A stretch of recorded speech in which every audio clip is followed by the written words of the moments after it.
नमस्ते दोस्तों, मैं प्रदीप और आज हम डिटरमिनेंट मेथड देखेंगे जिसे कि हम क्रैमर्स रूल भी कहते हैं। क्रैमर जो थे एक स्विस मैथमेटिशियन थे जो कि जिनेवा में पैदा हुए थे और जिनेवा में भी प्रोफेसर थे। तो डिटरमिनेंट मेथड देखने से पहले व्हाट इज माय डिटरमिनेंट, पहले तो हमें डिटरमिनेंट जानना पड़ेगा, ये डिटरमिनेंट होता क्या है, और उसके बाद ही हम वो मेथड देखेंगे या फिर उसे रूल कहते हैं, रूल देखेंगे। तो व्हाट इज डिटरमिनेंट? अगर आपके पास कोई भी इस तरह मैट्रिक्स है जिसे हम मैट्रिक्स कहते हैं, या फिर आप समझ लिए ए बी सी डी इस तरह है और इसे आपने दो लाइन को बीच में रखा है, ये जो चार एलिमेंट है इनको आपने इस तरह अगर दो लाइन के बीच रखा है तो इसे हम डिटरमिनेंट कहेंगे।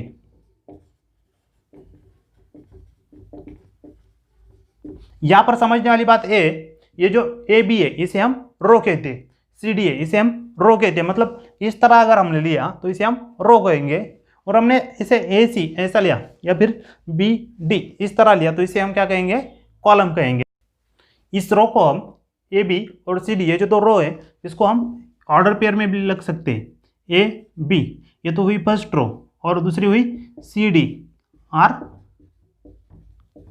रोज, एंड कॉलम्स को किस तरह लिख सकते हैं, कॉलम लिख सकते हैं ए सी और दूसरा कॉलम लिख सकते हैं बी डी आर कॉलम्स, ये हुए रो और कॉलम्स। अगर इसमें जितने रो है उतने ही कॉलम हुए, जितने रो है उतने ही अगर कॉलम हुए तो उस नंबर को हम डिग्री ऑफ दैट डिटरमिनेंट कहेंगे। तो यहां पर डिग्री कितनी है, 2 है। So determinant degree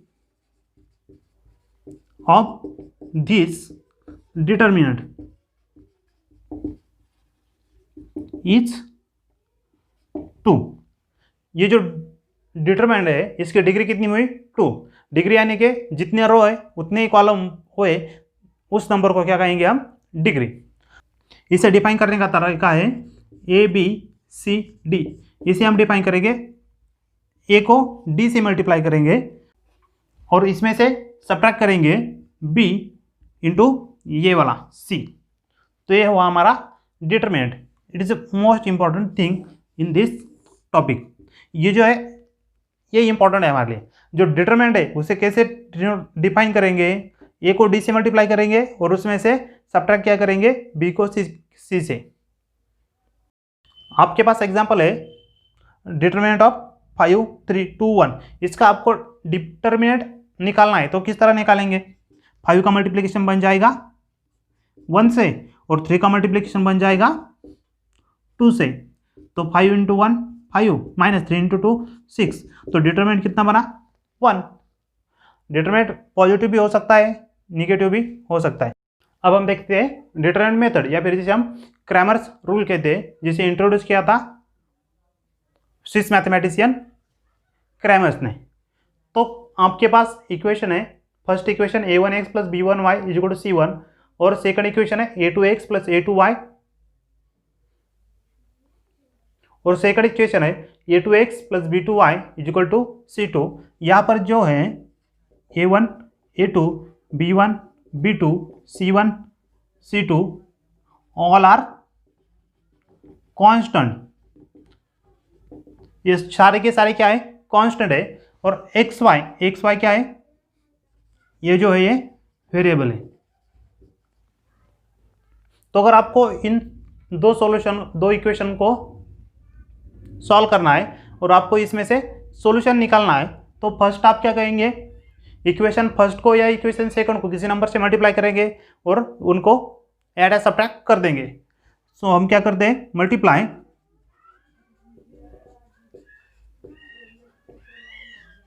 equation first by, equation first को क्या आपको x कैंसिल करना है तो आपको a2 से मल्टीप्लाई करना पड़ेगा, और अगर आपको y को कैंसिल करना है तो b2 से मल्टीप्लाई करना पड़ेगा। तो हम पहले तो x को निकालेंगे उसके बाद y निकालेंगे। सो इक्वेशन फर्स्ट को हम क्या करते हैं, b2 से मल्टीप्लाई करते हैं, and equation second by, equation second को क्या करेंगे हम b1 से मल्टीप्लाई करेंगे एंड उसको सब्ट्रैक्ट कर देंगे। उनको सब्ट्रैक्ट कर देंगे। तो अगर इक्वेशन फर्स्ट को हमने b2 से मल्टीप्लाई किया तो इक्वेशन फर्स्ट क्या बन जाएगा हमारा, b2a1x प्लस यहाँ पर पहला ये b1 है, अब हम b2 से मल्टीप्लाई करेंगे और ये बन जाएगा b2c1। और यहाँ पर हमें b1 से मल्टीप्लाई करना है तो क्या बन जाएगा, b1a2x plus b1 b2y is equal to b1c2। और इन्हें हमें सब्ट्रैक्ट करना है। अगर इसे सब्ट्रैक्ट किया तो ये भी माइनस बन जाएगा, ए माइनस बन जाएगा, ए माइनस बन जाएगा, ये प्लस है और ये माइनस है, दोनों कैंसिल हो जाएंगे। तब यहाँ पर क्या बन जाएगा, तो ये है b2a1 माइनस b1a2 और x को हम कॉमन ले लेंगे और यहाँ पर बन जाएगा b2c1 माइनस b1c2। अब हमें क्या करना है, x की वैल्यू निकालनी है। तो x की वैल्यू क्या बन जाएगी, x इज इक्वल टू यहाँ पर ये क्या बन जाएगा, b2c1 माइनस b1c2 अपॉन क्या बन जाएगा, b2a1 माइनस b1a2। यहाँ से ये हमारी x की वैल्यू बनी। लेकिन अगर यहाँ पर a1 b2 minus a2 b1 zero हुए तो हम x की वैल्यू फाइंड नहीं कर सकते। तो इस वजह से a नॉन जीरो होना चाहिए। सो हम यहाँ पर एक कंडीशन डाल देते हैं, a1 b2 minus a2 b1 non zero. ये जो सब्ट्रैक्शन है ये नॉन जीरो होनी चाहिए।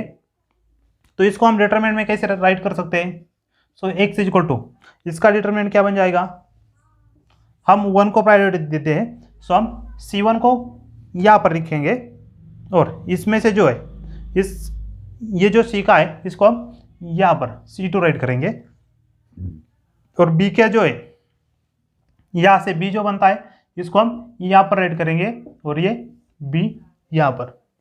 सेम अगर इसे हमें डिटरमिनेंट बनाना हो तो ये का हम प्रायोरिटी हम 1 को देते हैं। सो a1 यहाँ पर लिखेंगे, इस सेकंड में से यहाँ पर a2 राइट करेंगे, इस फर्स्ट से ये जो b1 इसमें से b1 राइट करेंगे और फिर रहा यहाँ पर b2।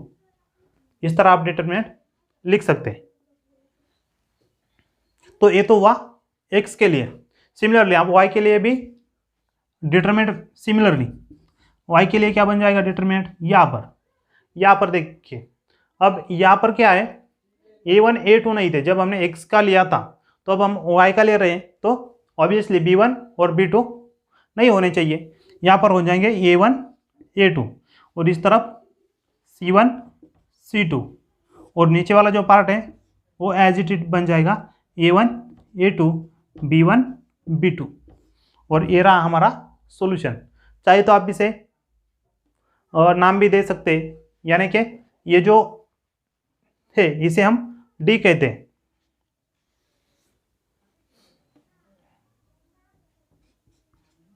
तो हम इसे याद करने के लिए कुछ नोटेशन दे देंगे या फिर डिनोट करेंगे। टू रिमेंबर,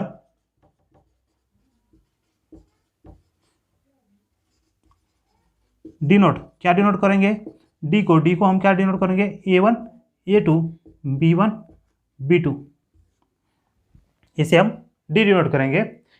यहाँ पर हमें x के लिए जो वेरिएबल लगता है उसे हम डी एक्स डिनोट करेंगे। dx इज इक्वल टू क्या है, c1 b1 c2 b2 और जो y के लिए वेरिएबल यहाँ पर डिटरमिनेंट लगता है उसे हम dy डिफाइन करेंगे। तो dy बनता है a1 a2 c1 c2।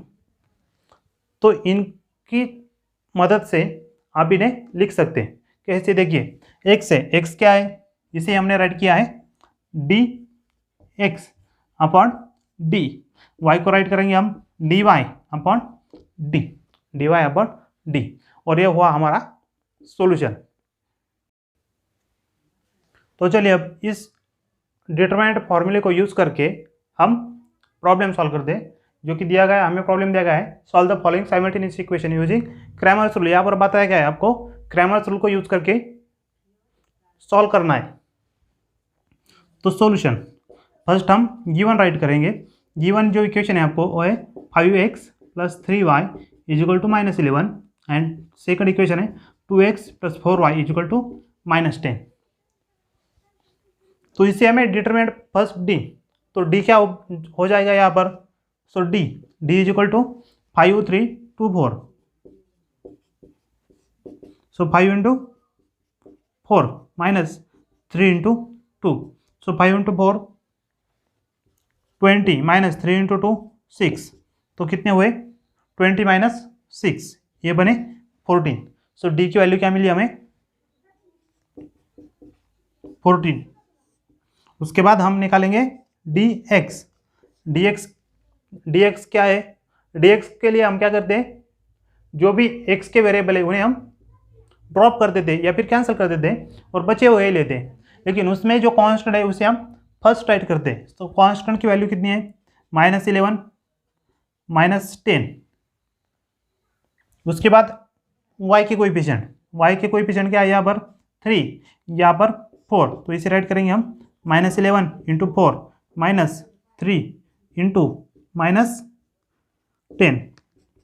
तो ये बन जाएगा -44 -3 × -10, तो ये बन जाएगा -30, सो माइनस प्लस 30, तो ये बन जाएगा -14। सो dx की वैल्यू कितनी आई -14। और लास्ट में dy को क्या करेंगे हम, अगर हमें dy निकालना है तो y के कोएफिशिएंट को हम ड्रॉप कर देंगे और बचे हुए उनका डिटरमिनेंट लेंगे। तो बचे हुए 5, यहाँ से -11, यहाँ से 2 और यहाँ से -10, और इनका मल्टीप्लिकेशन 5 × -10, उसके बाद माइनस कितने -11 × 2, तो 5 × 10 -50, माइनस ये माइनस है तो माइनस प्लस जाएगा, 11 × 2 22, तो ये हुए 28, लेकिन यहाँ पर माइनस है तो ये बन जाएंगे -28।